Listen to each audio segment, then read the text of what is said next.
One,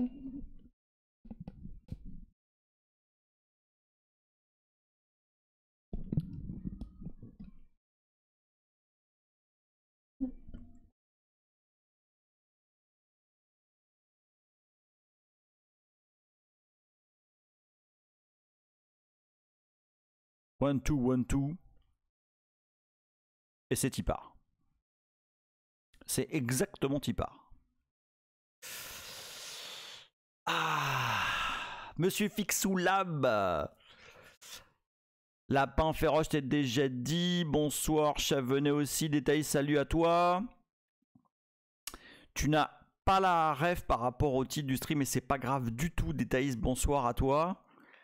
Salut Gerges, Kiter Sosé aussi que j'ai vu passer. Salut Ace9, Ace9 entre, s'assoit au premier rang, dépile son matériel de dissection. Et attends, un casseur diabolique. Oh là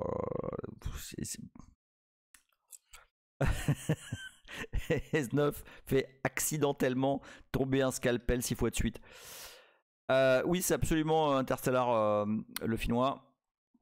C'est tout à fait Interstellar. Lors du dernier live, cette blague a été prononcée par Léa. Et en fait, je me doutais pas à quel point, je pense lui non plus, à quel point il allait avoir raison.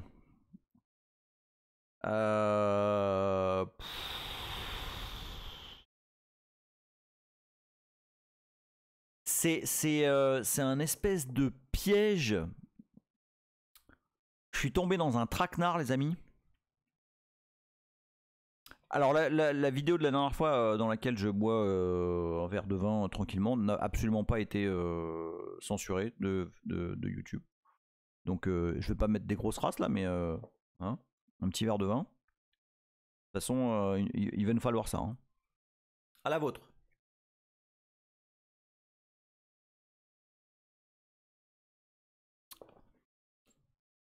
Le Fino il dit il y a des choses dans lesquelles il faut pas mettre le doigt. Bah ouais. Bah ouais. Michael R qui dit ah bah si tu deep dive sur la Virtu, c'est que ça va être un cran au-dessus des GDB, autres Cisco, crois-moi. Alors oui, non, non. Ace 9 il dit Interstellar, ça veut dire qu'on va, on va y passer 3 heures sans avoir rien compris à la fin. Oh putain, il y a déjà un hype train coming là. Qui c'est qui Charles Cuisine, salut à toi, des gros bisous Charles Cuisine pour 19 mois. Ça va Charles? Cheers. Dr Phoenix 001, salut à toi.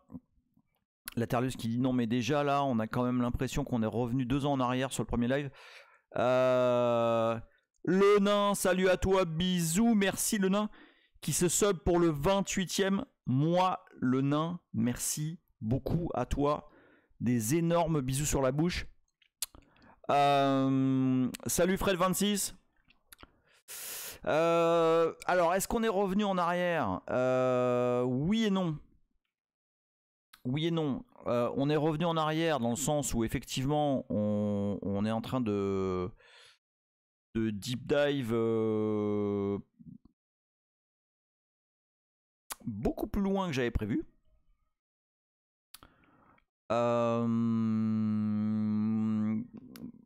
Où on va,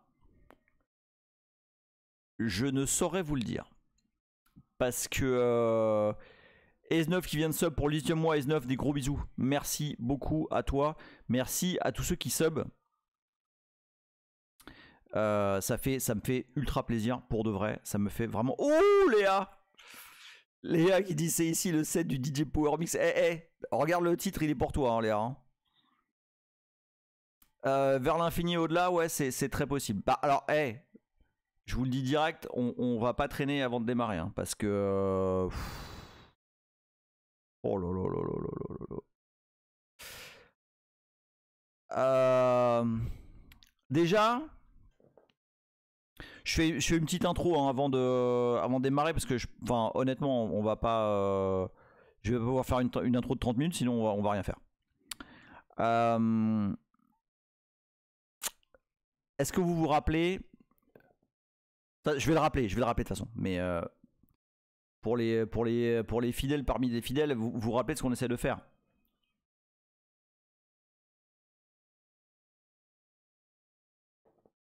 Rappel des faits. Rappel des faits. Alors là, on essaie. Non, justement, on essaie de pas drifter. Rappel des faits.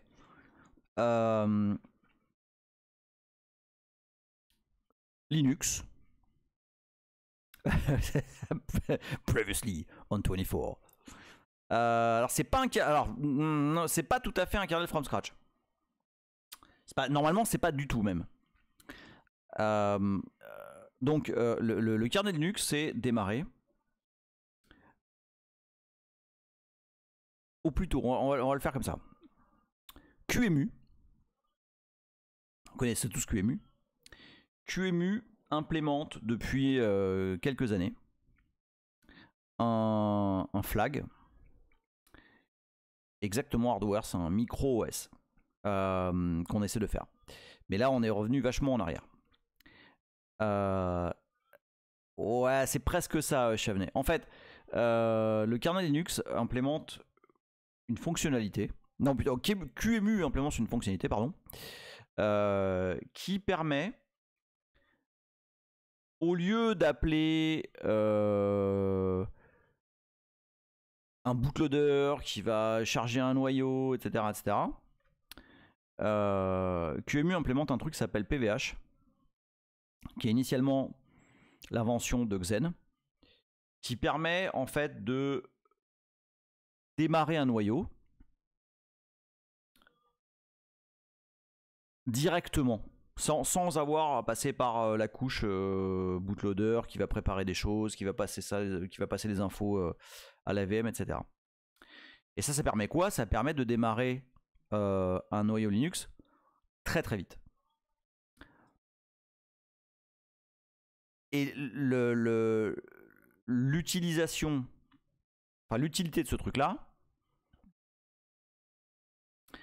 c'est par exemple chez, il y a plein d'autres sociétés qui utilisent, mais chez AWS, il y a un truc qui s'appelle le serverless, qui permet de démarrer des fonctions qui vont être en fait isolées au sein d'une machine virtuelle qui démarre en quelques millisecondes. Imaginez qu'un noyau démarre je sais pas moi, en 100 ms. Si derrière vous exécutez du code dessus, ça vous permet que ce code soit complètement isolé dans une VM, d'accord? Et puis vous n'avez pas perdu trop de temps parce que le noyau il est capable de démarrer très rapidement, encore une fois sans passer par la partie BIOS, machin. Enfin si BIOS si, mais sans la partie non d'ailleurs sans la partie BIOS. Juste directement en attaquant ce qu'on appelle un entry point, c'est-à-dire en allant directement appeler une sorte de main dans le kernel qui va démarrer immédiatement. Bon. Donc à la base, comme je disais, le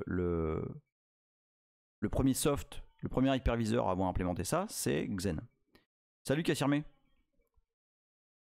Et en fait, cette fonctionnalité PVH, QEMU l'a implémentée il y a quelques années, et ça permet littéralement de démarrer un kernel Linux immédiatement. Attends, je vais baisser un peu le son. C'est pas trop fort chez vous?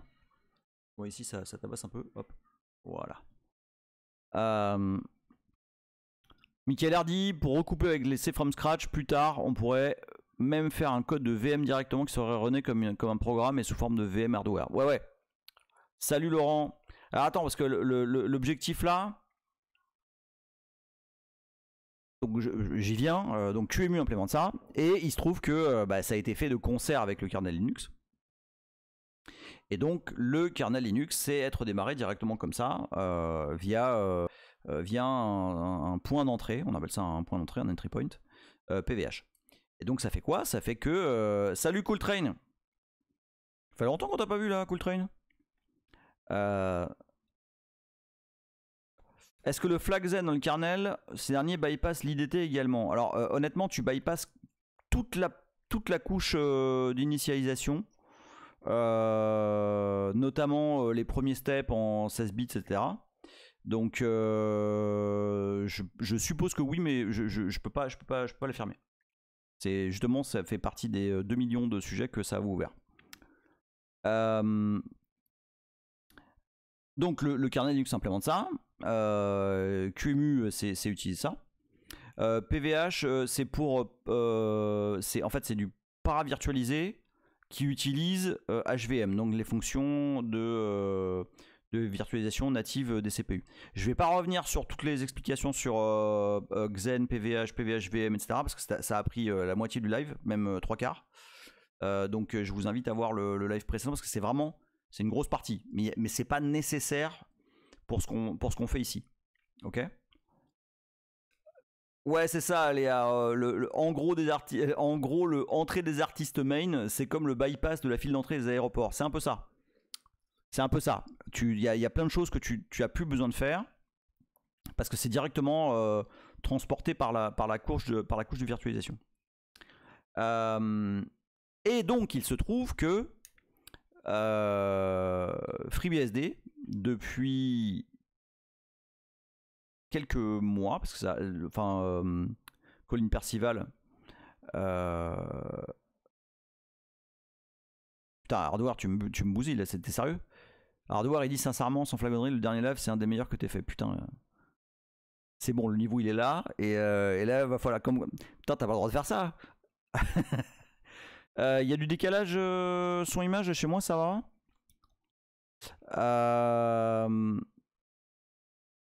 La Darius demande, c'est utilisé dans d'autres cas de figure qu'un noyau sur les binaires courants. Non, parce que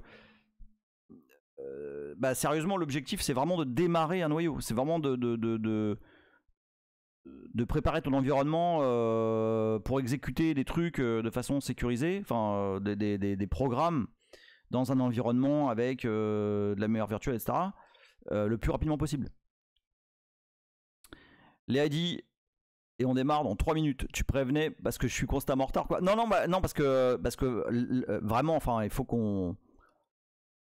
On peut pas... J'ai écrit dans mes notes, j'ai 7 points et je sais que je vais pas aller au 7. Donc, il y a pas longtemps, FreeBSD... Tu vois mon geek qui se sub pour le 28e mois. Merci, tu vois mon geek. Merci beaucoup à toi. Et merci beaucoup.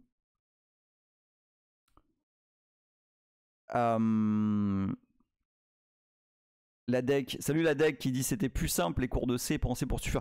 Attends, on y va doucement, hein. Donc FreeBSD depuis août 2023 implémente, en tout cas a ajouté la possibilité de démarrer en PVH. Attention, j'ai pas réussi à le faire avec QEMU. Et j'ai demandé à Colin Percival, qui est l'auteur des patchs pour FreeBSD pour démarrer en PVH.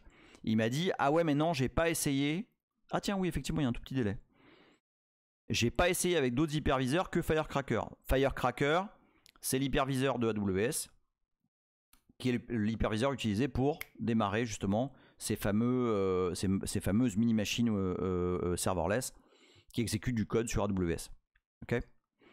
Donc, so far, en tout cas, moi j'ai pas réussi. Peut-être que ça marche, mais moi j'ai pas réussi à le faire. J'ai réussi à booter un Linux avec Firecracker sans problème. J'ai essayé avec FreeBSD, ça n'a pas marché.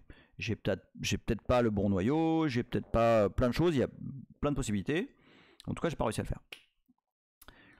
Naïf que je suis, parce que moi je suis un grand naïf, me suis dit bon, si FreeBSD a réussi à implémenter PVH en manifestement, alors pas trop de temps, j'en sais rien parce que je sais pas depuis quand il y est.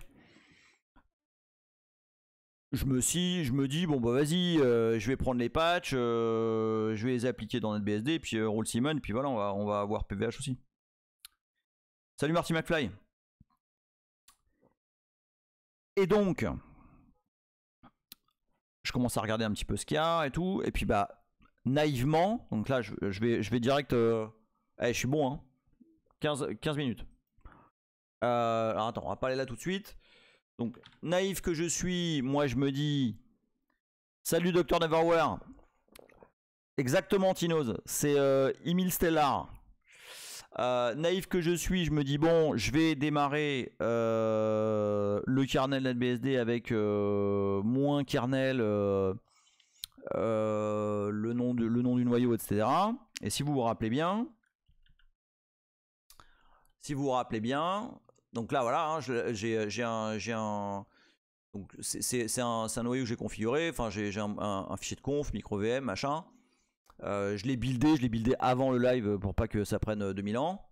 Et là en fait quand on fait ça, qu'est-ce qui se passe? Si vous vous rappelez, hop, QEMU nous insulte en disant je ne sais pas charger un noyau qui n'a pas les PVH elf nodes.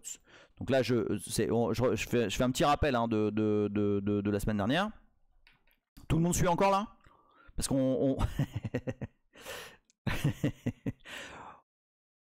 Je devrais pas ricaner parce que... Vous suivez là? Vous, ça va ou pas? Les gens qui étaient pas là la semaine dernière ou ceux qui étaient là la semaine dernière mais... Ouais, il y a le chat devant le terminal mais... Attends. Est-ce que je peux le réduire un peu? Non mais il n'y a pas... Non, enfin là, sur la fin du... sur la fin de la ligne, c'est pas... Alors attends, salut Mob, salut Zoul.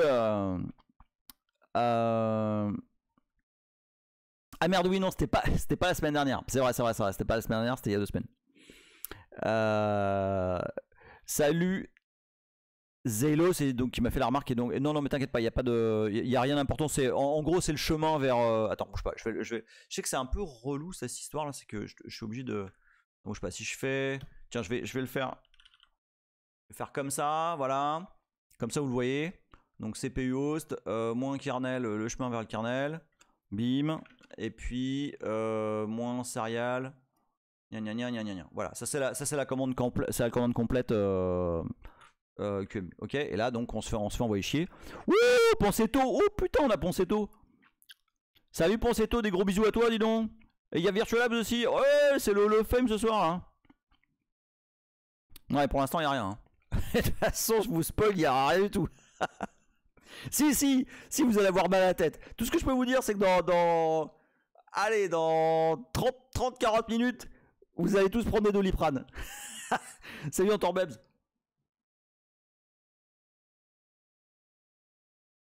Ok. Je suis concentré. Donc, voilà. Donc, si vous vous rappelez, on se prenait ça.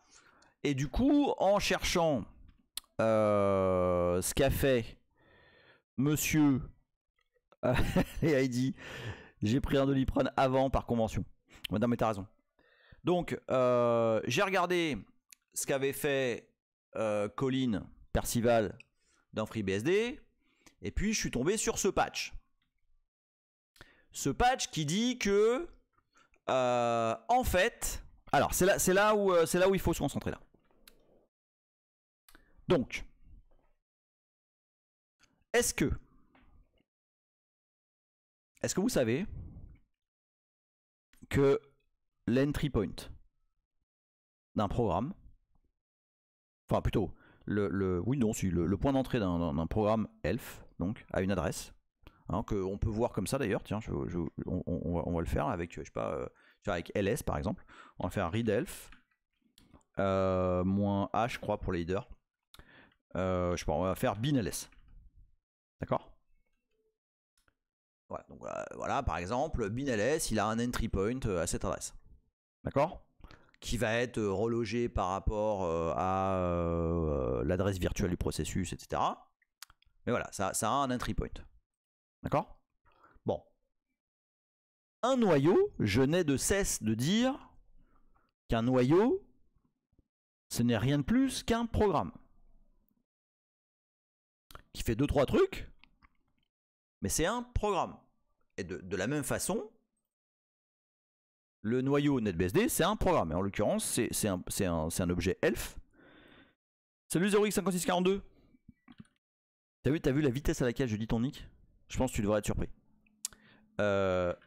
Readelf moins H de nanana. Hop, voilà. Bon, bah, c'est absolument un objet elf, machin, voilà, avec un entry point. Alors, c'est un entry point un peu, enfin, avec une adresse un peu chelou.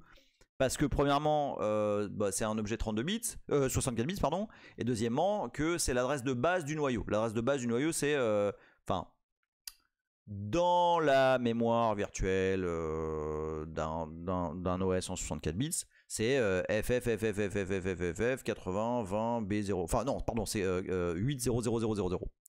Et en fait, le point d'entrée, c'est comment dire, un delta par rapport à l'adresse de base, et c'est 20 B000. Voilà, ok. Donc ça c'est le entry point. Et vous savez, est-ce que, alors, pour ceux qui ont Ribose, bah les 1 gramme par voie orale, ça peut être chaud. Penseto, il dit: mes étudiants hier ont bouffé du kernel, processus de boot, architecture du kernel, compilation du kernel en VM, construite à la main avec des bootstraps, écriture d'un appel système custom et le Word. Ah, c'est bien ça, c'est bien ça. Oh, monsieur Hazel, ça faisait longtemps. Ok. Donc, maintenant, une autre info qu'on connaît déjà, mais là oui, le header absolument normé, hein, qui TerSosé. Une autre info qu'on connaît déjà, c'est qu'en général, l'entry point d'un programme ELF s'appelle start. Ok. Par exemple, si je regarde avec objdump, par exemple, qui permet de décompiler, on va dire, un objet elf. Si je regarde, ah tiens, bah attends, on va faire même mieux que ça. Regardez, regarde, un petit peu de magie là, regardez, regardez comme c'est beau, regardez comme c'est beau. Donc je vais prendre ça là. Je vais même prendre ça d'ailleurs en fait. Hop, prendre cette adresse là, ok. Ah, vous suivez, hein. Et là, qu'est-ce qu'on va trouver à l'adresse 020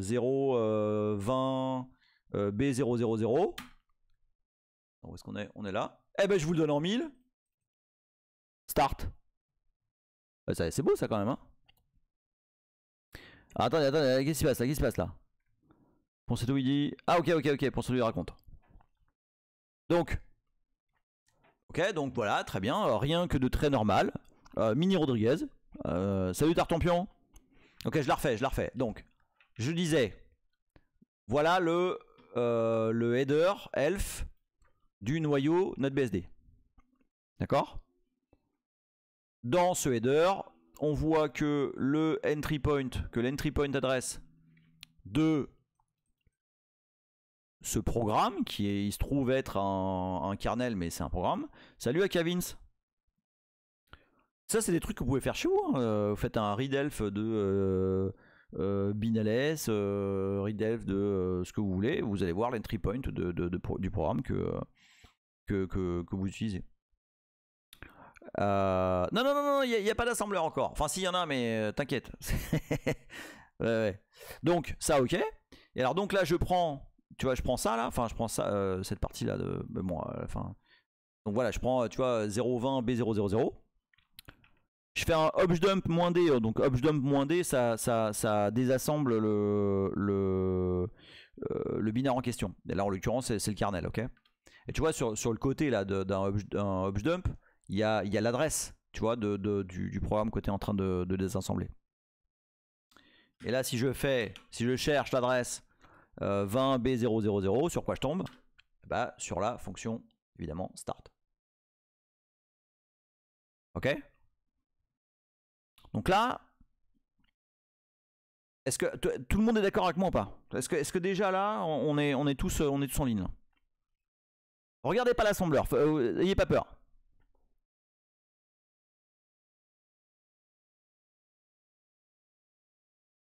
On est bon? Ok. Bon. Ce qu'on qu'on a vu la dernière fois, c'est que, en fait, pourquoi il y a 2 lignes avec la même adresse? Parce qu'en fait, ça, c'est juste un label. Et le label, c'est pas une adresse, en fait. Quand tu fais de l'assembleur, en fait, pour te simplifier la vie, tu mets des labels. Mais ça n'a pas d'équivalent d'instruction, un label, en fait. Okay, tu vas jump, hein, quelque part, là, tu vas jump à une adresse. Et potentiellement, et tu vois, à cette adresse, il y a un label. Mais en fait, ouais, c'est juste pour la lecture. Et en plus, là, ce n'est visible que parce que c'est le noyau compilé avec les options de débugage. Sinon, je verrai rien. D'accord? Donc, non, un label, c'est pas comme un commentaire, c'est littéralement, tu sais, alors en C, il y a un truc qu'il faut utiliser avec parcimonie. Moi, je veux pas dire comme tous les vieux cons qu'il faut pas utiliser GoTo, mais qu'il faut l'utiliser avec parcimonie. GoTo te permet de jumper à un label. Bah voilà, bah c'est pareil. Azali dit, tout ce sucre syntaxique, c'est l'opulence. Donc ok. C'est un endroit, exactement. C'est exactement ce que dit le finnois. C'est un label, c'est un endroit. Alors donc, oui, voilà. Donc ce qu'on a vu la dernière fois, c'est que Xen, dans l'implémentation du mode PVH, je vais agrandir un peu peut-être. Vous voyez ou pas? Ce que dit... Alors, regardez bien, parce que ça c'est important. Hein. Ce que dit l'ABI de boot de Xen, c'est que si tu veux démarrer en mode PVH via Xen ton noyau, tu dois indiquer à l'hyperviseur le nouveau entry point. Parce que forcément, comme tu arrives avec un hyperviseur, tu as ni besoin ni la possibilité d'ailleurs de réaliser les mêmes opérations que quand tu arrives en mode 16 bits depuis ton bootloader. Enfin 32 bits d'ailleurs. Et donc, tu dois déclarer ce truc-là qui dit voilà, mon entry point, c'est telle fonction. Que tu peux l'appeler comme tu veux. Léa qui dit nouvelle opportunité, tu veux dire l'entry point secondaire spécial entrée des artistes? Bah oui, c'est ça. C'est exactement ça. Le finnois dit en principe le jump va à une adresse et pour que ce soit plus pratique, on donne un nom à cet endroit. C'est le label. C'est comme un bookmark, oui, absolument, c'est absolument ça. On est d'accord? Et ce que fait le fameux patch de Colin. Salut Kirby the Boss. Ce que fait le fameux patch de Colin, c'est que justement, donc je relis ça, on l'avait vu la dernière fois. Pas de souci Kirby, de toute façon, t'étais là la dernière fois, il me semble. Hein. Donc là pour l'instant, je rappelle. Hein. Justement, le patch de Colin dit Some tools, Firecrackers Loader. Donc Firecracker, pour nous, ce qui nous intéresse, c'est QEMU. Only check for notes in ptnode program headers. So make sure the notes added using the elfnote macro end up in such header. Donc ça veut dire que, en gros, il faut ajouter dans les headers notes. Hein, dans elf, il y a la possibilité d'ajouter des trucs. La Terlus dit il y a 23 ans ça aurait été du chinois pour moi, là c'est limpide, je suis sur le cul. Putain, vous me faites trop kiffer les gars. Je vous jure, vous me faites kiffer. Ouais, 2 ans, oui, effectivement. C'est 23 ans, non quand même. Je sais que le live commence à dater un peu, mais quand même. Donc, il se trouve que dans ces fameuses notes. Ça, comme disait, je pense que c'est le Finnois qui avait dit ça la dernière fois. Les notes elf, c'est une sorte de post-it. C'est le truc de Clodo, tu sais, tu le passes. Attends, fais voir. Tu sais, c'est quand t'es dans la cuisine du resto, tu vois. Attends, il a mis une note. Ah putain, le con, il faut pas aller dans l'entry point machin. Faut aller dans le nouvel entry point. Ah ok, d'accord.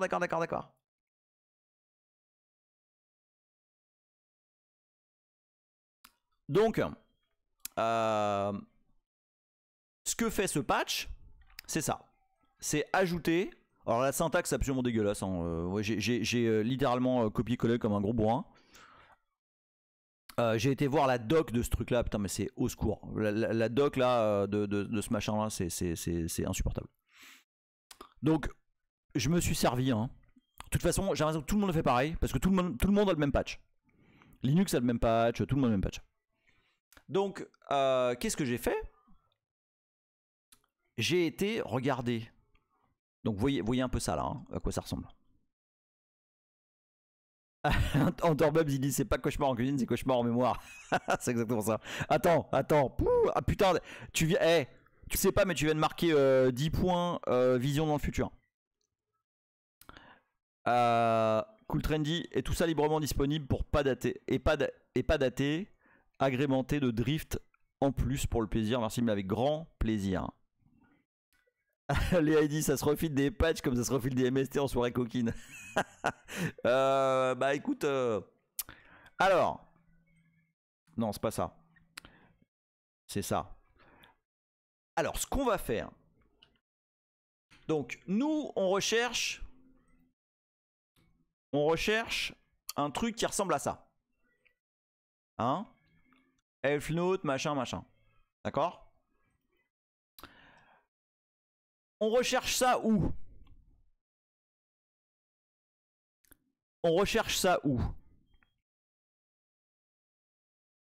On est en train de parler de l'entry point. Mais t'as trop capté, Léa.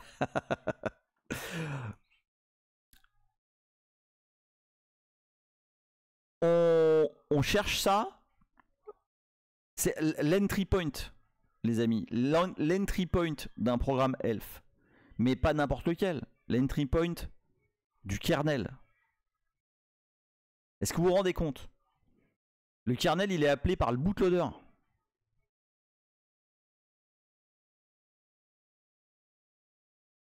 Il n'y a pas de lib. Il n'y a pas de... Il n'y a rien. Il y a de l'ASM.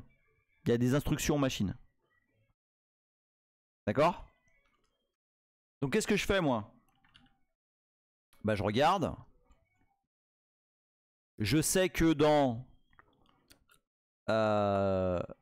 exactement, Cassirmé. Je sais que dans le source tree NetBSD, il y a pareil dans Linux, hein, les parties low level, elles sont dans la zone qui parle de l'archi en question, parce que bah forcément tu vas pas avoir le même fonctionnement ni le même assembleur pour un risque que pour un... Là il dit, il y a un gros panneau, danger de mort, ne pas rentrer, tu sais, warning dead inside. Non c'est quoi? C'est dead, je sais plus quoi, dead inside dans Walking Dead. Salut Rabbit. Bon Rabbit était là la dernière fois donc ça va, t'as rien raté encore. Donc là, dans cette partie là, keep out. Dans cette partie-là, là, c'est tous les trucs qui sont dépendants ERB Dragons, mais complètement. C'est tous les trucs qui sont architecture dépendants. Ok, et notez que pour un kernel, il y en a quand même pas tant que ça. D'accord? Et en particulier, dans les trucs qui sont les plus low level du low level, eh ben, il y a un truc qui s'appelle low core. qui est le fichier dans lequel on va trouver l'entry point classique d'un kernel NetBSD, mais pas que. Il y a également le core.s dans Open, et il y a également le core.s dans FreeBSD, très probablement dans Dragonfly BSD aussi. Ok. Donc moi, vous savez bien, je suis naïf. J'ouvre le fichier, hein. Bon bah là je me dis ok, pas de problème. Alors le seul truc qui m'inquiète un peu, c'est que ce code a été dérivé de NetBSD Foundation de Charles M. Hannum. Alors pour info, c'est un des premiers, enfin c'est un des créateurs de NetBSD. Ah, tu sais, t'as l'impression, tu sais l'impression que j'ai. Je rentre. Tiens, c'est un peu noir ici, dis donc. Ah bah, oh dis donc, c'est quoi ce fantôme qui passe? Ok. Et puis là, tu descends. Ah, c'est marrant ça, t'as le premier copyright, il date de 98 là. Puis après, il y en a un deuxième de 2007. Puis après, il y en a un troisième. Puis après, il y en a un quatrième de Wasabi System. Après, il y en a un de... Oh bah dis donc, 1990 de Regents of the University of California, dis donc. This code is derived from software contributed to Berkeley by William Jolitz. Paix à son âme d'ailleurs. Et là, on commence à redescendre très loin. Hein? Oui, du code de Jolitz, absolument. Et là, on rentre dans locore.s, les amis. Alors moi, au début, je vous le dis, hein, je vais être très honnête avec vous. Je me suis dit, moi, ce que je vais faire, je vais chercher l'endroit où Colin il a changé ses trucs. Donc je vais même pas regarder le reste. Je vais aller chercher Elf Note. Et là, qu'est-ce que je vois pas? Qu'est-ce que je vois pas? Regardez-moi ça. Eh, ça sent bon ou pas? Define elf note machin, push section. Define push section. Eh, ça sent bon ou pas? Ça sent bon, avouez. Allez, on y va, on est chaud. On est chaud ou pas? Allez, on est chaud. Allez. Donc, qu'est-ce qu'il fait? Alors, donc, à la base, ici, il y a note name machin. Donc, lui, ce qu'il fait, c'est qu'il fait... Il ajoute ici A. Alors, je peux même pas vous expliquer en détail comment fonctionne ce push section parce que j'ai été lire la doc. Je l'ai compris une première fois. Ah merde, le son est trop fort. Désolé. Je l'ai lu une première fois, j'ai compris. Je suis retourné dans le code. Ah merde, ça faisait quoi déjà? 15 fois. J'ai lâché l'affaire. Je fais juste un bête copier-coller. Non, c'est pas ça. C'est note. Voilà. Donc, ce que fait ce truc-là. Est-ce que j'ai bien un point virgule à la fin? Ouais. Ce que fait ce truc-là, c'est que ça ajoute. Donc, vous comprenez, hein? L'objectif là du patch, c'est d'ajouter dans les notes elf le fait qu'on a un nouveau point d'entrée. Et en fait, ça va simplement ajouter ceci. Ok, ça va dire, hein, si vous vous rappelez, regardez bien. Eh, vous suivez, hein? Et je vous jure, si vous suivez pas, vous êtes dans la merde après. Donc, rappelez-vous, Xen dit, si tu veux démarrer sur en PVH avec, tu vas devoir déclarer un nouveau entry point et tu le fais avec ça. Et ça se fait ici. Ok, en ajoutant ce petit patch là, comme le fait FreeBSD, ici, tu ajoutes dans les notes. Ouais, il y avait déjà une macro elf note, ouais. Mais c'est pas les mêmes notes. C'est les. En fait, les outils type QEMU et Firecracker ne lisent que les PT notes. Donc c'est pour ça qu'il faut les ajouter là aussi. Donc moi, ok, je fais ça. Et là je me dis, bah c'est bon. Je me dis c'est bon. Ça y est, j'ai fait le patch. J'ai fait le même patch que Colin. Donc là on est bon. Là je viens là et je me dis, tu sais quoi, je build avec mon petit patch là. Attends, juste avant, on va juste pour bien vérifier. Où il est mon Ridelf? Il est là. Hein, si je fais Ridelf moins L, bah, W c'est pour avoir tout sur une seule ligne. Bim. Voilà, donc j'ai pas de. Voilà, j'ai ça comme programme header. Ok. Maintenant, je build. Enfin, je rebuild en espérant que j'ai pas fait d'erreur. Là, ça va aller vite parce que c'est juste il y a juste un bout qui a été changé. Et là, maintenant, si je fais Ridelf. Oh oh! Ça y est.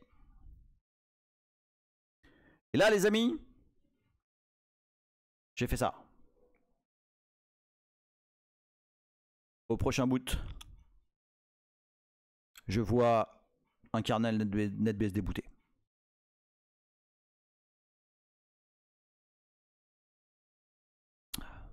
Naïf. Naïf. Et là, je prends mon plus beau QEMU. Me dit ah, ok. On démarre. Vous êtes prêts? 3, 2, 1.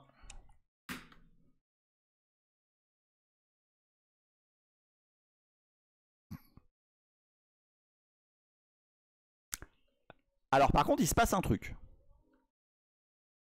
Ah.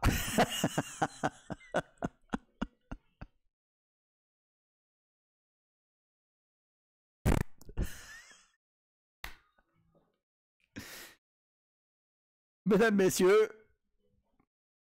Voilà. Bon. Alors. N'empêche. Et voilà. C'était la fin du live. Merci. Je commit demain. Alors. Oh là là, 3 semaines, lapin féroce. Si je pouvais vous dire que la fin du live est dans 3 semaines, mais putain, mais ce serait d'une arrogance. Si tu savais dans quelle merde on est. Parce qu'attendez là, attendez. Alors, ah oui, c'est rugueux. Ah bah oui, mais attends. Non. Pour l'instant, Hazel, c'est pas rugueux. Pour l'instant, c'est juste bouché. Attends. Oh là là. Oh là là là là. Non, pas. Attention. Exactement, en Torbebs. Notez que QEMU ne se plaint plus. En tout cas, pas au démarrage. D'accord? Oui, c'est intéressant, EBP à 000. Mais oublie pas un truc, Itersosé. On est en train de booter un kernel.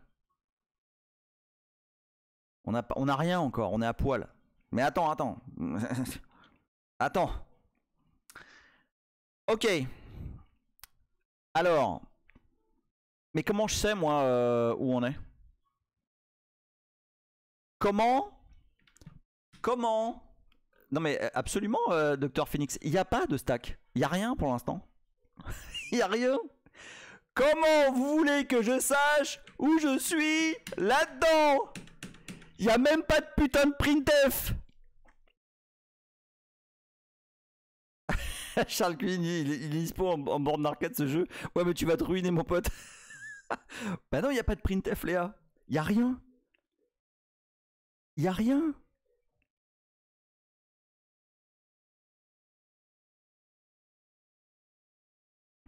Alors, ouais, il y a GDB.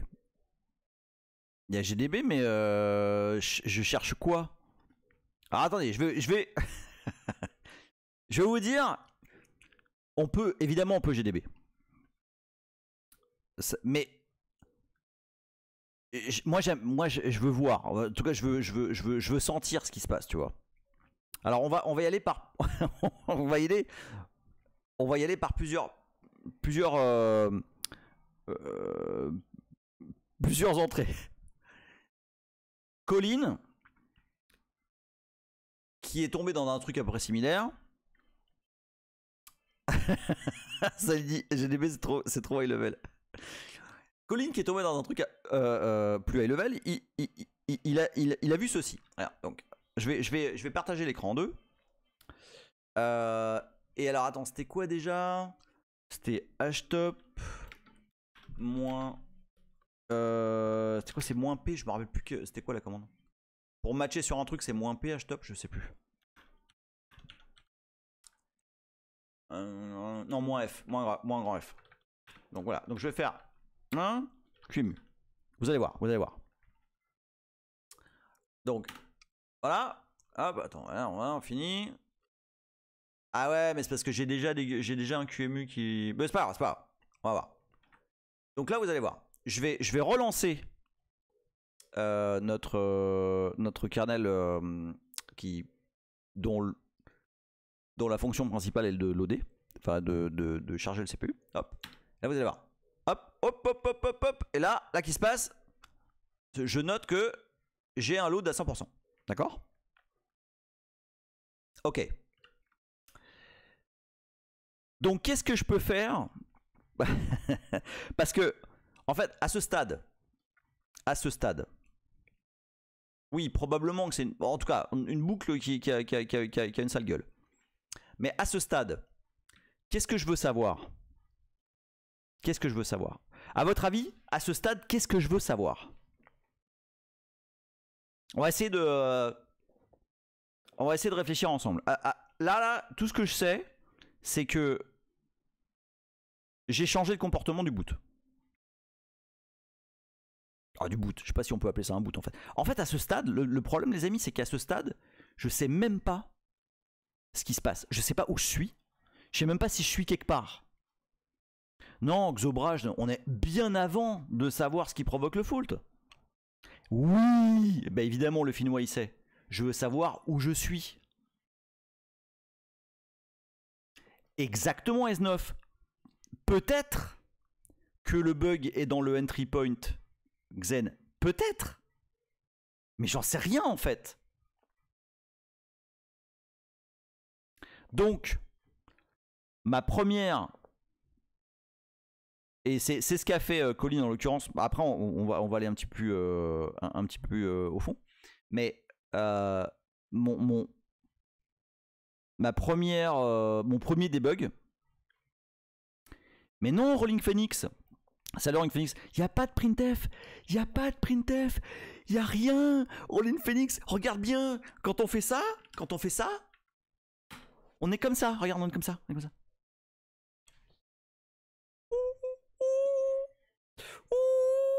Où je suis? On n'en sait rien. On ne sait absolument pas où on est. On ne sait pas ce qui se passe. Non, il n'y a pas de print K non plus. Le nain, vous n'avez pas compris où on est. On est dans l'endroit où le truc précédent, donc le bootloader ou a priori l'hyperviseur, ou on est dans le Big Bang. Il n'y a rien. Alors Laurent, t'es pas loin de la vérité. Mais pour démarrer, ce qu'on peut faire, donc moi ce que je veux savoir, tiens, le entry point il est là. Regarde, Star Xen 32 il est là. D'accord?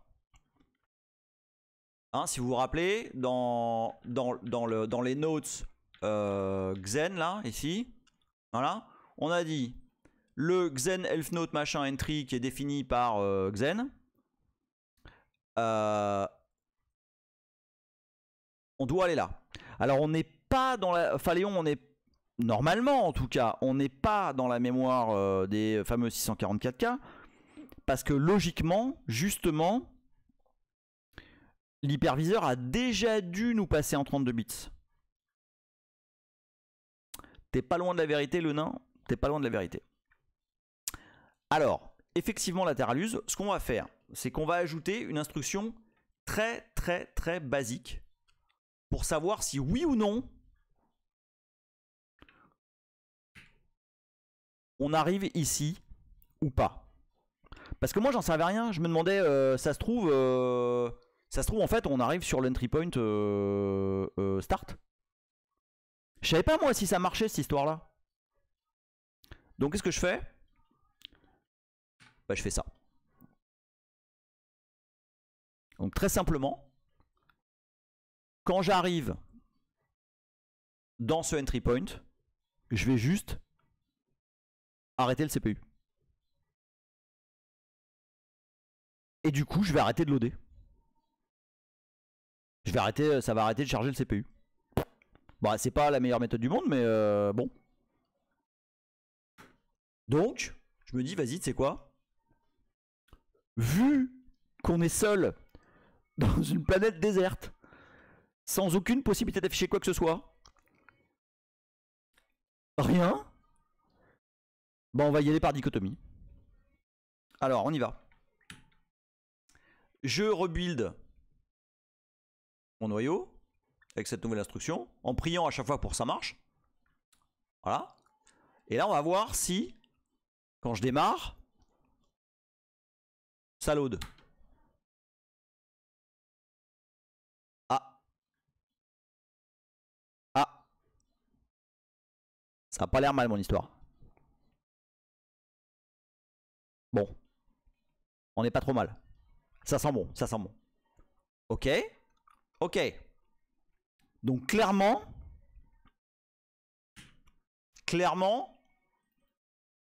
on branche sur ce entry point. Donc ça, non mais ça, alors, vous vous rendez pas compte? Est-ce que vous vous rendez compte déjà comment c'est ouf? On sait que QEMU arrive jusque là. On sait où on est. C'est quand même chambé. Enfin moi je sais pas, moi ça m'a fait Salut Chavenet, des bisous à toi. Ok, Léa il a pas suivi. Ok, je le refais. Donc, je te rappelle Léa, on n'a pas de printf, on n'a rien, on est à poil, on n'a rien. Ok. Le seul truc que je sais, donc je le refais encore un coup. Regarde Léa, hein, je me remets dans l'état où j'étais, d'accord? Donc, lorsque je build mon truc avec les notes elf, ce que je sais, c'est que quand je démarre ce kernel avec QEMU, hop, je me prends du load de ouf, je suis à 100% d'utilisation, etc. D'accord? Merci LCLEB, des gros bisous LCLEB qui vient de se sub en prime pour le 11e mois, merci à toi.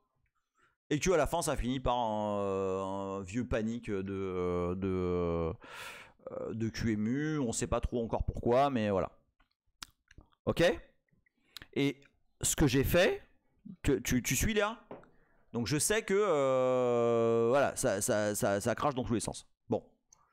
Maintenant, ce que j'ai fait pour vérifier si je rentre bien dans cet entry point, ok, et que donc les notes elf m'amènent bien ici, c'est que j'ai rajouté une option alt qui, comme son nom l'indique, alt le CPU. D'accord? Et là, je rebuild le kernel avec cette instruction-là. Voilà. Et là, maintenant, quand je relance... Merci Zorix Thomas. Et ben, je me rends compte que j'ai plus mon CPU, enfin un des CPU qui tourne à bloc. Donc, je sais, en tout cas, je présume que je rentre ici. Ok? Maintenant, on fait quoi? Ah, maintenant, il va falloir trouver où là-dedans. On a un truc qui nous fait loader. On va déplacer le alt, exactement. Ah bon, alors, c'est pas fini. Hein. Alors bon, Là, on a plein d'instructions là qui initialisent des segments. Nanana. Bon, on crée une stack. Je vois pas trop là-dedans ce qui pourrait foutre le bordel. Et puis là, après, on se déplace. On fait un JMP BIOS Base Mem Finished. Donc, je suppose que ce label-là, là, il est placé après qu'on ait récupéré toutes les informations du BIOS. Donc, pour être sûr que déjà tout ça, exactement Maraflush, t'as tout compris. Je t'ai dit bonjour, bonsoir Maraflush, je suis pas sûr. Salut Maraflush. Pour être sûr que tout ça, déjà ça passe, exactement comme tu dis Maraflush, on va mettre un alt ici. Et on va voir déjà si tout ça, ça passe.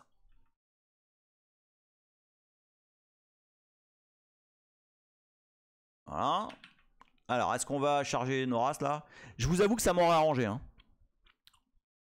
Parce que... Donc là, hop. Ah bah ouais, bah, c'est après le jump. Bon. Alors, bon. Moi, à ce stade, je vais vous dire, je suis... Bon, le halt là, il semble indiquer qu'on est sur la bonne voie. D'accord? Mais moi, je suis quelqu'un qui aime bien voir... Parce que... Alors, GDB est possible, on va le voir après.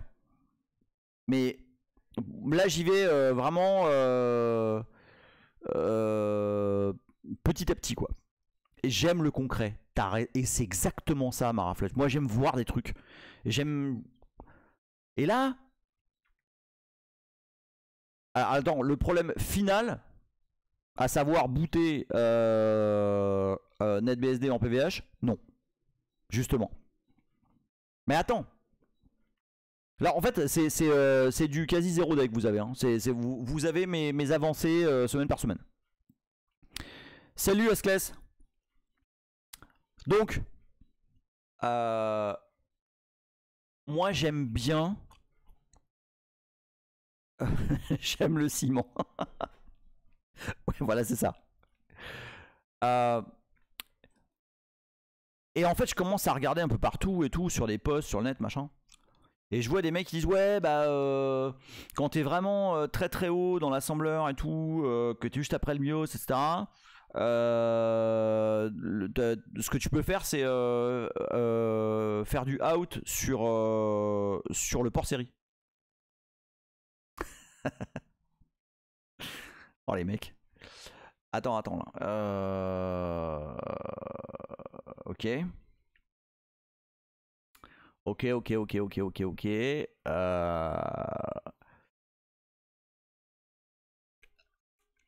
Alors oui, bah c'est pas un Minitel, mais en fait, bah, faire une sortie sur le port série en fait. Le truc qui se passe, c'est que de toute façon, où il est là. De toute façon, QEMU là, il sort. Enfin, moi j'ai. Bah, de toute façon, on n'en est même pas à ce niveau-là sur le kernel, mais je sors tout sur le serial. Donc, je devrais. Ah bah sans port série, là, t'es un peu dans la merde. Salut Myrdine. Et bienvenue à toi, First Time Chat. Ah non, mais même pas besoin. La terre tu peux aussi graver les bits sur une tablette d'argile, mais c'est pas super pratique. Alors sinon, il y a aussi, effectivement, comme dit Ribose, possibilité de mettre un port parallèle et tu mets une imprimante. C'est classe. Mais là, on a moyen de faire plus simple. Okay, on sait que QEMU dispose d'une interface série. Et a priori, je dis bien a priori, le Finnois dit out sur le port série, en gros écrire sur un IO port pour afficher les bytes, mais à quelle adresse? À l'adresse 3FE, à l'adresse du port série. Elle est déjà mappée à ce moment-là.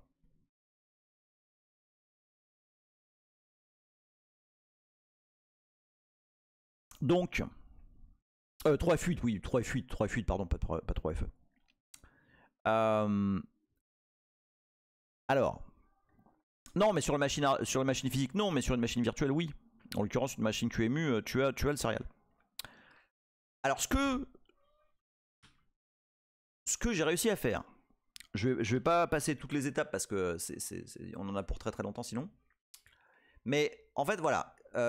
J'ai vu que là, pour convenience, il y a plein de macros définis. Hein, kill, KPT, machin. On verra ça une autre fois. Ou peut-être qu'on le verra aujourd'hui, je sais pas encore. Donc je me suis dit, ce que je vais faire, c'est que je vais faire une macro. Ah, on est là on est là on fait du Attends, est-ce que je suis étape 6? Non, je sais même pas en fait. Attends, qu'est-ce que j'avais dit? J'oublie rien hein. Entry point, tac tac, les notes, alt. Étape 6, absolument. Cassirmé, tu arrêtes de lire mes notes tout de suite. C'est effectivement l'étape 6. Putain, comment t'as trouvé? C'est littéralement l'étape 6. Je l'ai sous les yeux là. Ah la vache. Alors, hardware ready. On joue avec de la boue et de la paille pour faire une niche de chien avant la maison. Mais c'est exactement ça. C'est exactement ça. Alors, voilà, là on est roots. Donc, ce qu'on va faire, on va appeler ça comment? On va appeler ça comprint. Et puis on va se donner le luxe de lui passer un paramètre qu'on va appeler param. Donc c'est une macro, ok? Donc c'est un truc, on va mettre des backspace partout. Alors, que je vous explique, parce qu'il y a des trucs par lesquels je suis passé, par lesquels on va pas passer parce que ça prend pas mal de temps. Dans mes tentatives de création de ce comment on peut appeler ça, de ce truc, hein, et ben les premières fois que j'ai commencé à bidouiller dans les registres, bon bah ça crachait. Et en fait, ça crachait parce que j'étais en train, ouais c'est même pas un hack, hein, je pense ce niveau-là. Ça crachait pourquoi? Ça crachait parce que j'étais en train de bidouiller des registres dont le contenu était important. Et moi j'étais là, vas-y move et tout machin. L'autre derrière il essaie de récupérer des index. Voilà, hop. Donc ce que j'ai fait, c'est que avant de faire le bourrin, j'ai push. En l'occurrence, je push les deux registres que je vais utiliser. Enfin, je pousse la version 32 bits. EDX. Tac. Et c'est lequel l'autre? C'est EAX. Vous allez voir pourquoi. Donc, je les push dans une espèce de stack temporaire qui est mise en place là avant d'arriver à cet endroit-là. Je les push pour pouvoir les pop après. Donc si vous vous rappelez, hein, la stack, ça permet... Non mais si, mais il y en a une, mais elle est extrêmement rudimentaire et elle est passée par le truc d'avant. Mais après, dans ce bout de code là, alors c'est quelle mémoire? C'est une très bonne question qui t'est en fait à ce stade là. Mais j'en suis pas encore tout à fait certain. À ce stade là, a priori, c'est du segment, c'est de la segmentation. Mais j'en suis pas encore certain. Je vous dis, hein, j'avance en aveugle. Hein.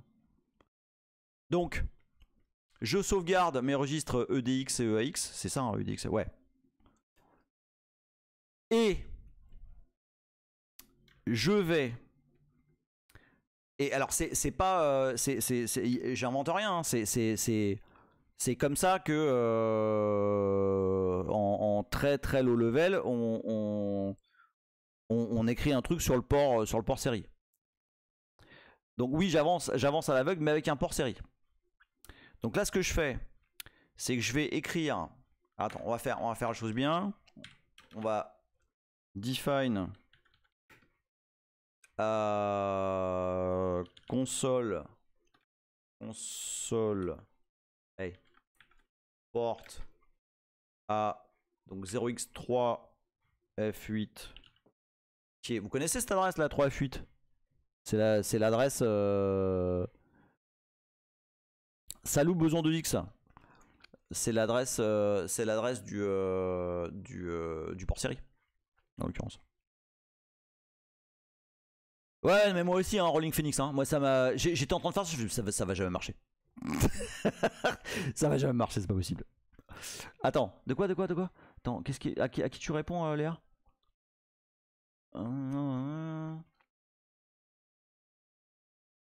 Est-ce que je peux m'incruster dans n'importe quel code ASM et ça marche? Bah oui. Oui, à moins que. À moins qu'il y ait une vérification de taille, je sais pas quoi, mais. Ah, quand tu. Ah, ouais, bah 0x3f8, c'est littéralement le fameux COM 1. Hein, tu peux faire un DMESG 3f8 sur ta box, c'est à peu près certain que tu l'as. Donc, alors comment ça marche? Pour écrire sur le port série, eh ben, on bouge l'adresse du port dans le registre AL. AL qui est la partie low du registre EAX. Ok. Parce que là on est on est sur des on est sur c'est du attends, AL. Oui, AL c'est 8 bits hein, je pense. Non, c'est 16 bits pardon. Donc c'est sur... Non alors d'ailleurs c'est pas du tout ça, c'est sur DX. C'est dans DX. Donc voilà, je copie l'adresse du port console dans DX. Je copie ce que je veux écrire. Donc param dans... oui non mais t'as raison, c'est ça, oui Maraflush.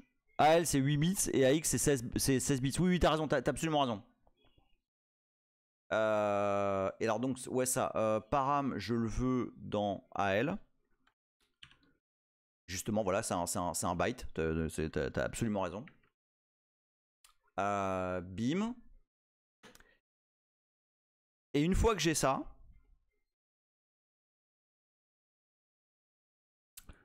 je peux utiliser l'instruction assembleur outB qui permet d'interroger un port.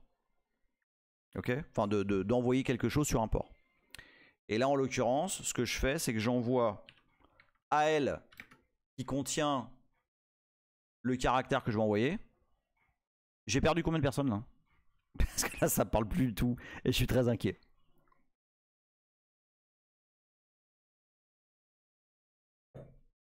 Ok, je reprends. Je suis en train d'écrire une macro.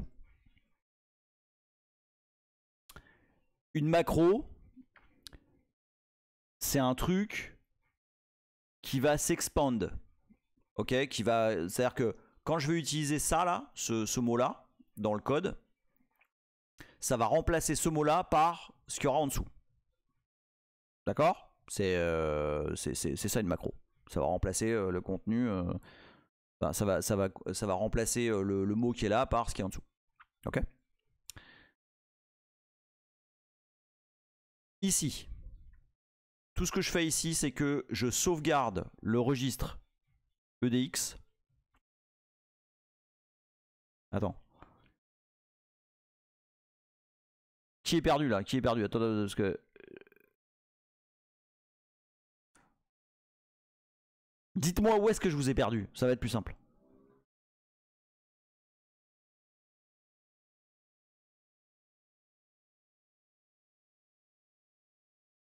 Alors, je sauvegarde.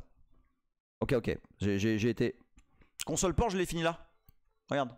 Define, console port, 0x3f8. Ok, c'est moi qui le définis. C'est moi qui ai fait un define juste pour que ce soit plus joli. Donc, push, ça envoie le contenu de ce machin-là, de ce registre-là, EDX, hein, un registre du processeur. Voilà, exactement ce que dit Maraflush. Tu envoies le contenu de ce machin-là sur la pile. Non, en fait, c'est pas les points virgules, c'est juste parce que c'est une macro en fait et que tout ça, ça va être des instructions qui suivent. C'est pour ça que je mets des points-virgules, parce que ça va être une macro qui va être expand. Param, c'est mon caractère, c'est absolument ça. Exactement, Léa, que je vais foutre dans AL. T'as tout compris. Alors, en fait, dans l'assembleur là qui est utilisé dans NetBSD, tu donnes le type ou la longueur de ce que tu es en train de push. Et c'est pour ça que tu fais un push L pour dire que tu push. En fait, tu peux utiliser push B par exemple si tu veux pusher un byte, donc 8 bits. Et là, L pour pousser quelque chose de plus long. D'accord? Et alors, out B te permet d'interagir avec un port. Ok? Et on va y arriver juste là. Donc, je sauvegarde, ça veut dire je push le contenu DDX sur la pile. Je push le contenu de AX sur la pile. Comme ça, ils sont sauvegardés. Ok? Ils sont de côté, ils sont sur la pile. Maintenant, je vais copier. Move, en fait, c'est copier. Hein. Et en fait, oui, alors ça a eu des effets bizarres. c'est bien pour ça que je le fais. Non, mais alors, le truc, c'est que la syntaxe est un peu perturbante parce qu'en fait, c'est pas un long, techniquement. Mais bon, un long, c'est 64 bits. Donc, je copie la valeur de console port, donc 3F8, 0x3F8, dans le registre DX. Ok? Je copie param, qui est en fait le caractère que je passe en paramètre. Donc c'est un caractère. Hein. Et effectivement, comme 19, sur un registre E, c'est 32 bits. Et effectivement, c'est ça. Out B AL DX. Qui envoie ce qu'il y a dans AL à l'adresse que pointe DX, qui en l'occurrence est un port. Ok? Pour faire les choses bien. En fait, ouais, alors hardware. Alors ça, tu vas peut-être pas t'en rappeler, mais les registres 32 bits Intel sont appelés avec un E. Donc par exemple, attends, tu as AX en 16 bits, EAX en 32 bits, et RAX en 64 bits. C'est-à-dire que la première lettre change fonction du mode dans lequel tu es. Quand tu es en 16 bits, au début, là, quand tu bootes ta machine, c'est AX. Ensuite, tu passes en 32 bits et tu utilises 32 bits. Et c'est EAX pour Extended. Et ensuite, tu passes en 64 bits. Et là, ça devient RAX. D'accord? Tout ça pour rester compatible avec le 80-88, 80-86, ce qui est absolument... ouais. Ce qui est tout à fait intéressant. Donc, alors là, le truc, par contre, c'est qu'on va faire les choses bien. Donc, si je fais ça et que ça marche, ce qui n'est pas du tout garanti, le R pour je veux plus de place, ouais, exactement. Donc là, si je fais ça et que ça marche, et que j'écris des caractères, ils vont se suivre les uns les autres. Moi, j'ai envie qu'il y ait un retour chariot. D'accord? Donc, ce que je vais faire en plus de ça, je suis en ouf, je vais faire move.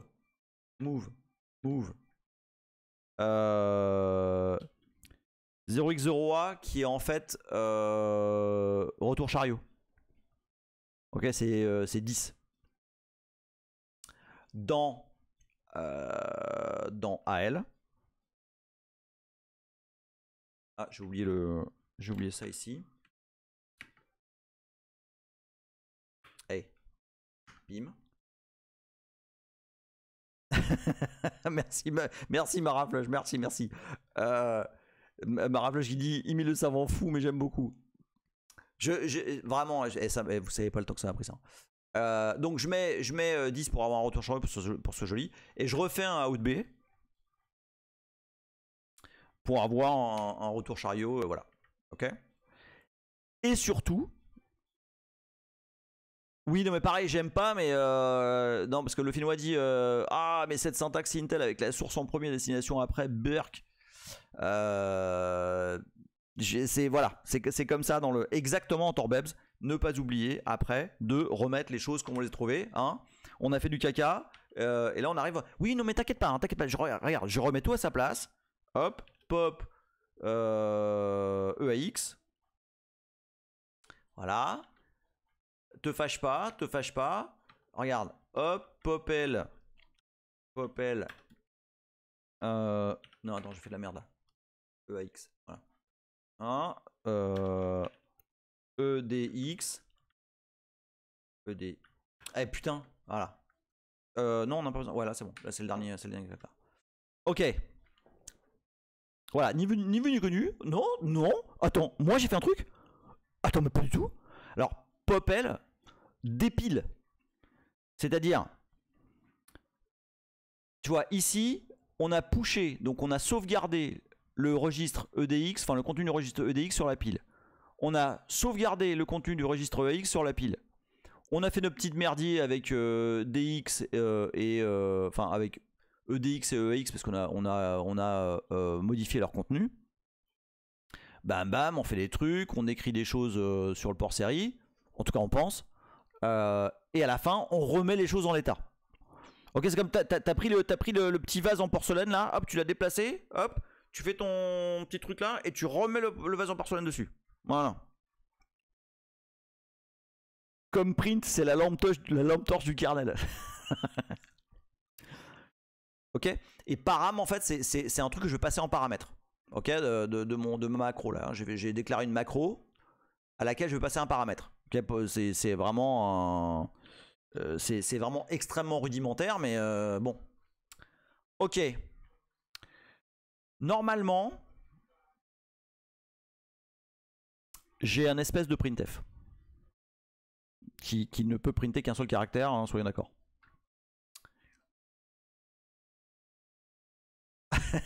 Voilà. Non, mais parce que je me. Enfin. Alors, ok. Donc, on revient où? On revient dans notre entry point. Parce que c'est bien joli d'avoir alté le CPU. Hein. Si vous vous rappelez, on a juste alté le CPU. Kitarsoy, il fait du print la valeur de param ou la valeur pointée par param. Non, non, la valeur de param. Regarde, j'ai mon move. Regarde. Où il est? Regarde. Ici, je move. Ici. Ici, je move param. Hein. Je move ce truc-là dans AL.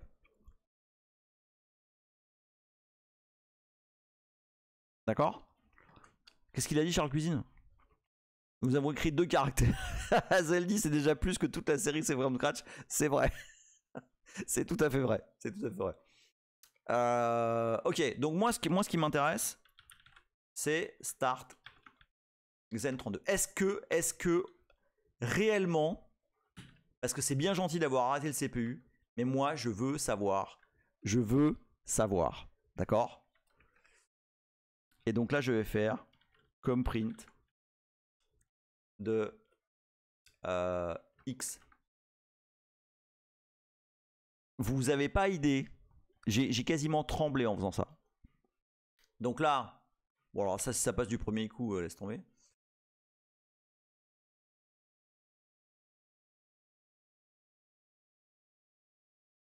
Oh putain, ça passe. Bon, vous êtes prêts? Qu'est-ce qu'on s'attend à voir là?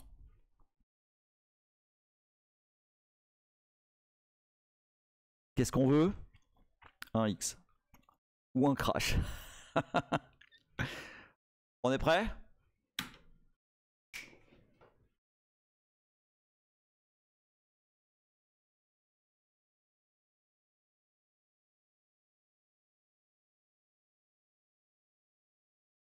Ultra Rodriguez!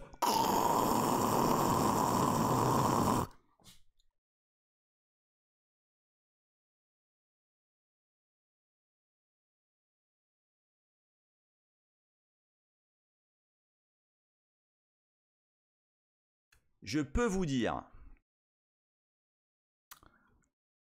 que quand j'ai vu ça, je n'étais pas peu fier. Bon. Maintenant, on est absolument certain qu'on entre ici et que le code qui est ici est exécuté. Bon, ça va être un peu plus sympa. Alors attends, tiens, on va le laisser. Ah, il y a Boulette qui se demande pourquoi j'ai hurlé comme ça. On va le laisser. Comme ça, on sait que ça marche. Ici, on va mettre un petit... Pareil, on va mettre B pour dire qu'on est en train de jumper dans le BIOS là. Ok.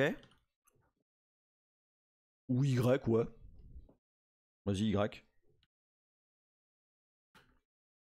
Et on va aller voir ce qu'il y a dans ce label.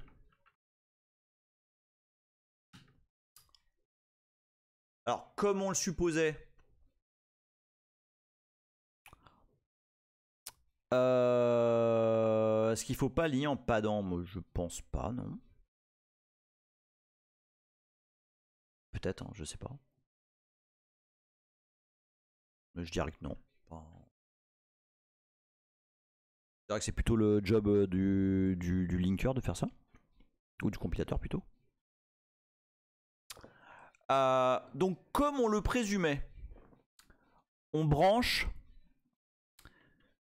sur la fin de ce qui est normalement récupéré du BIOS. Ok? Parce que là, il y a start, hein, il y a le entry point officiel, celui qui est présenté par Idelf. Puis là, il y a plein de trucs qui sont faits, qui sont lus. On parlera de tout ça à un moment donné. Qui sont lus dans les premiers moments de vie du noyau et lorsque ça arrive depuis le BIOS. Mais en fait, bam bam bam bam bam, nous on arrive ici. Nous on arrive ici parce qu'on s'en fout en fait du BIOS, parce qu'on est appelé par un hyperviseur. D'accord? Donc déjà, bon, c'est à peu près certain qu'on vient ici parce que on a printé un truc juste avant. Vous voyez ce que je vous disais? Finished with the old stack. Et en fait, alors, on en reparlera, hein, mais là, il y a tout un espace mémoire qui est en train d'être créé là-dedans. Azali, si tu arrives à descendre aussi bas en entretien d'embauche avec Emile, t'es sûr d'avoir le job. Il y a des chances. Il y a des chances. Alors, on va voir ce qui se passe ici. Hein? Donc là, on va appeler ça, je sais pas moi, N. Est-ce qu'on arrive jusqu'à ce point-là? Et alors, je vais vous dire, j'aimerais bien. Parce que, après ce point-là,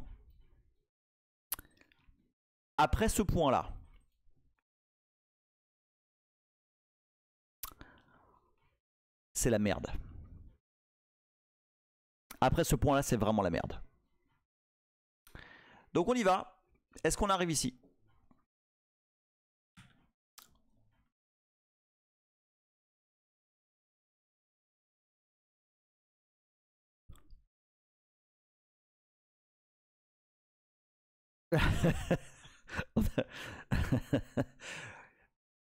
Non, alors j'ai pas connu pire. Moi perso j'ai pas connu.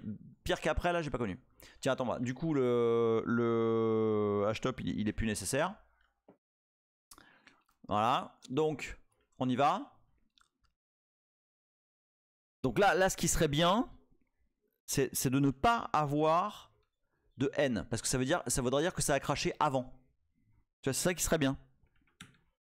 Ah, Hardware demande si je peux revenir au ralenti. Oui. Alors, en fait, donc on était là, ok? Dans notre entry point StarkZen32. On sait qu'on est rentré dans cet entry point. On en est certain. D'accord? J'ai mis un print juste avant le jump. Donc ça veut dire que tout ça s'est déroulé sans problème. Je vais maintenant au label BIOS base meme machin finished. et je mets un autre print juste avant cet endroit-là dont je sais qu'il va être compliqué. Et donc j'aimerais bien que ce print ne s'affiche pas parce que ça voudrait dire que l'erreur est au-dessus là, entre le jump et ça. J'ai buildé ou pas? J'ai bu.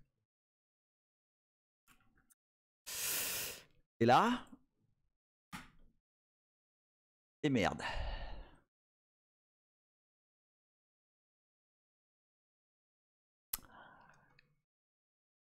Et alors là, les amis. Là, les amis. C'est pas mal la merde. Parce que. Ici. Vous savez ce qui se passe ici? Le printf ne va pas. Tiens, c'est vrai ce que tu dis. Comment ça fait qu'il va pas à la ligne? Il devrait aller à la ligne. J'ai mis un 0x ou 0x0a. Ah! J'ai pas mis un dollar.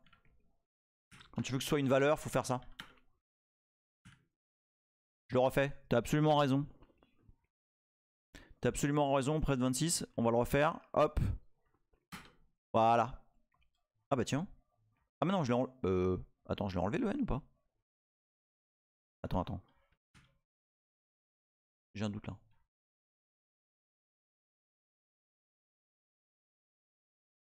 Ah putain, je l'ai enlevé. Oh la fausse joie quoi.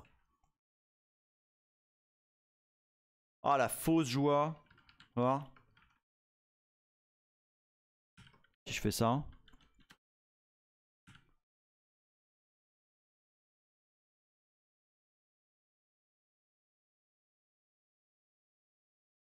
Ah bah si. Alors là.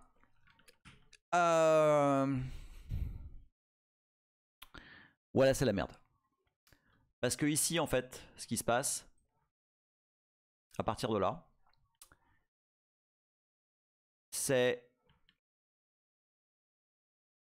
le setup de la mémoire virtuelle par le noyau. Parce que jusqu'à présent,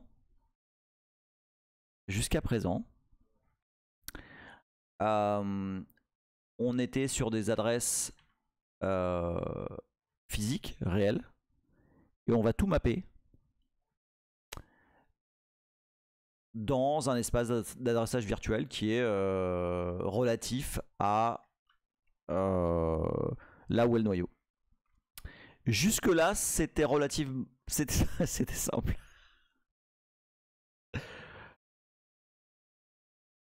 Oui, alors oui, ça implique Monique. Ça implique Monique.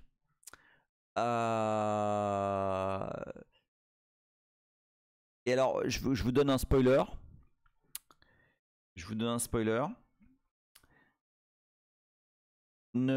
J'espère que vous avez bu de l'alcool assez fort.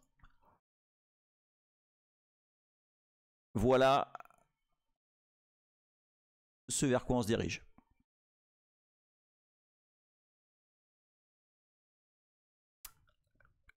Ah.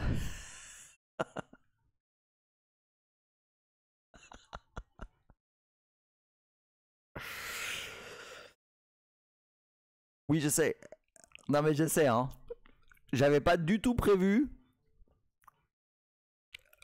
J'avais pas... Lateralus unsubscribe.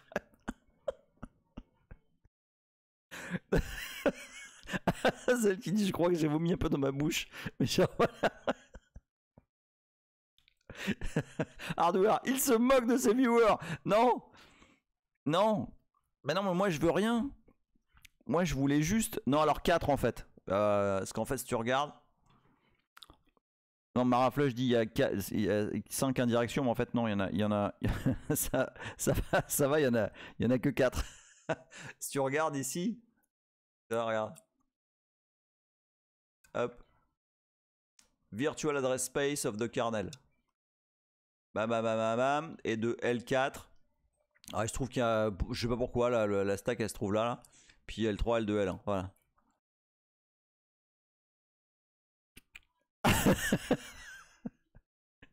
Léa qui fait abandonner le navire, le capitaine est fou. Non mais, ah, je vous jure, j'avais pas prévu. Je vous jure que c'était pas prévu. À chaque fois que je tire sur un bout de ficelle et que je vois le bordel qui m'attend. Voilà. Donc, je sais pas du tout, hein, je sais pas où ça va. Je sais pas où ça va. J'ai d'autres trucs à vous montrer. Parce que bah, moi j'ai demandé un peu d'aide, hein, et puis bah, globalement j'ai l'impression que tout le monde regarde ses chaussures, donc voilà. Alors non, je suis là la semaine prochaine, ok. Je revérifie mon planning, mais je suis là la semaine prochaine. Donc c'est pas, ça va pas être un spoiler en mode je vous laisse 2 semaines. Mais voilà. Donc je vous laisse sur ces bonnes nouvelles. Non, mais alors en plus, tu verras Marafle, c'est.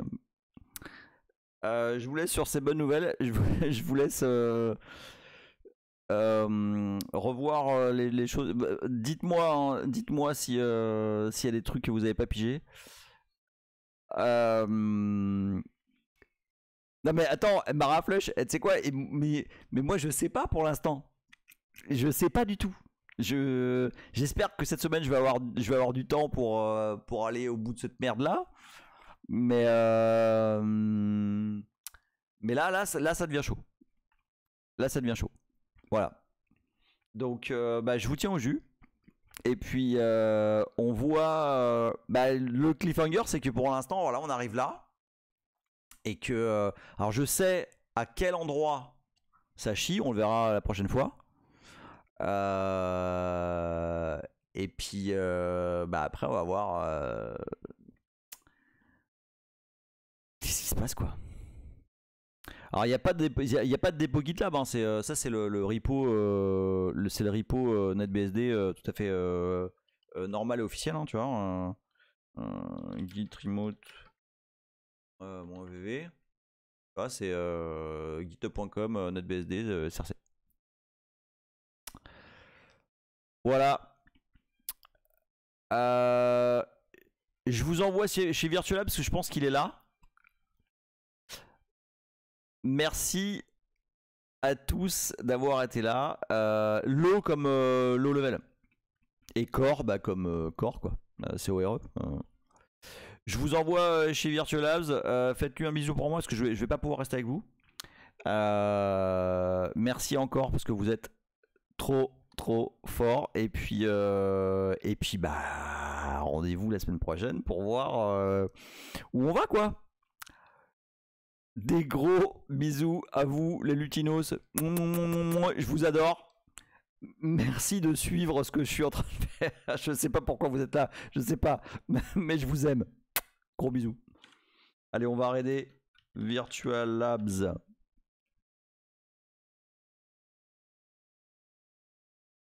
Faites-lui un bisou pour moi. Hein.